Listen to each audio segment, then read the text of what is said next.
Yeah, I mean, typically it is just because there's a lot of us that cover the team and that come out here, and it's always interested in the Eagles, of course. But I guess with the tush-push proposal and that's coming up and the vote on that and whether they want to ban it or not, so that brought over maybe a few more national reporters than normal. When you look at the tone of the discussions regarding the tush-push, do you believe, first of all, anything will be done? And more importantly, do you think there truly is momentum to block this play? Well, they need 24 or 32 votes. I think that's going to be hard for them, for those who wish to ban the play. I think it'll be hard for them to get that number. I think maybe there is a little momentum in terms of like more than maybe you would have seen last offseason that are in favor of banning it. I could see there being so much of a split, maybe, I don't know if it'll be 50-50, but, where the commissioner will kind of table the vote on that and push it back to the owners' meetings in May, which could favor those, again, who want to ban it because then you won't have the coaches there. And it seems that when that happens, the owners are more effective at convincing the other ones to kind of go along with something, perhaps, because it seems like there's a number of coaches that have spoken out publicly and also privately during the meetings, kind of questioning the language of the play and whether as written it's effective in kind of almost neutralizing the tush push. Jeff, is this going to continue to be a thing? I mean, I feel like it was last offseason. It was just there's a smattering out there of people trying to talk about banning it or adjust it or, kind of tweak it the way the Eagles run it. That happened. And then now this year, a few more with the banning it. And then, if it goes to the owner meeting, at what point do they just come right out and say, we're done with this? Yeah. I mean, I think like you said yourself, and as I mentioned, I think the momentum seems to be that it's going in the direction of this play being banned. I don't know if it'll happen this offseason, but it could happen the next offseason. I think the optics are bad. I think there are a lot of owners that are cognizant of that it's one team that is very successful at it, wins the Super Bowl partly because of it, and not like a very small percentage of, I'd say, their success last season was based upon that play, but obviously they've come to master it. But you then ban it, partly because of that. It just looks bad that you would punish a Super Bowl winning team and focus specifically on one team because they were successful at it. I think that the optics of that are bad, and I think the league is cognizant of that. What do you believe would be the reason it does get banned? Because you've heard player safety, and yet there's data that proves that that's wrong. There are the people that are just straight up saying, hey, we don't like the way it looks. It's not a football play. I know the Packers said there's no skill, which if there's no skill, why can't other teams do it? So if it were banned, what do you believe would be the statement made by the NFL or whatever when it came down to it? I think the best argument is because of the injuries. I don't think there's data either way. I think that's what the Eagles are saying. I don't think there's data that says that they're you can't get hurt from this play and severely hurt from it.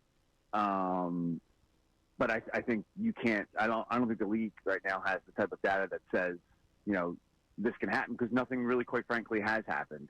Now you can look at I heard things about the posture and certainly as it relates to the center. You're worried about neck injuries, but I think there's a lot of plays in the NFL where you could make the same claim as well that there's always a risk of there being a major injury because of this, that, or the other thing. So, but I think that's if they can come up with something a little more factual or have something a little more evidence to show that the injuries severe ones can happen because of this play, then I think that's probably their best argument. Jeff, I know as a beat writer, sometimes life gets disrupted. Are you a little concerned that Christmas will be disrupted now that there's going to be a triple header on Christmas Day? I mean, well, the Eagles have played on Christmas before. Never on the road, right? Or was that I think Jeff Garcia, Jeff Garcia game? Yeah, there's been Christmas Eve games on the road, which was just as bad, I guess. But it's not about me. I'll go cover it if I have to, right? And I think sometimes the fans like that, right? I mean, give you something else to do besides have to listen to your, hang around with your family and friends. If you get tired of them on Christmas, around Christmas, you just throw the game on. You say, watch the game. Yeah. Go watch the game and be quiet. Right. Please. Jeff, Dallas Goedert, I know Nick Sirianni spoke about it. I know you've been following the story. You were the first person that I heard even mention the fact that he could be off the team when I believe it was at the Combine where you first started reporting that. Any updates, any feel on the future of Dallas Goedert and the Philadelphia Eagles? Yeah, I mean, I've seen this before. This isn't Eagles' first rodeo when it comes to a guy that they obviously do like, but he's making more than they want to pay him, and probably more than they think the rest of the league is willing to pay him. And so something has to be done in terms of changing his contract, right? So that whether that's the Eagles restructure, he agrees to a restructure that lowers the number, and maybe they can extend him a little bit, or it's they trade him and I guess some team, or they release him and then maybe like re-sign him another deal, or and maybe they trade him. But they're not getting. I think there was a report saying that they're hoping for a fourth rounder. They're not going to get a fourth rounder for him. From what I'm gathering, it sounds maybe like a six. And I know that may shock some of the listeners. But you're talking about a tight end who's now into his 30s, who has a history of injuries. He's missed, 22 games, I think, in the last 3 years or something like that, 21. Don't quote me on that, but somewhere in that area. And look, I mean, again, I think they want him, but I think, they have to see how the draft plays out. There's a lot of good tight ends in the draft, obviously up high. The Eagles probably won't get either of those guys, but there's supposedly a lot of depth at the position, and I think that will influence what the Eagles do in terms of Dallas, and I think that will also influence other teams that maybe need a tight end will do in terms of trading for him. So I'm not ruling out Dallas not being back on the Eagles. I don't think the Eagles are either, but I've seen this show before, and if I had to flip a coin, I would say probably more than likely. Not more than likely. I would say I'd favor Dallas not returning.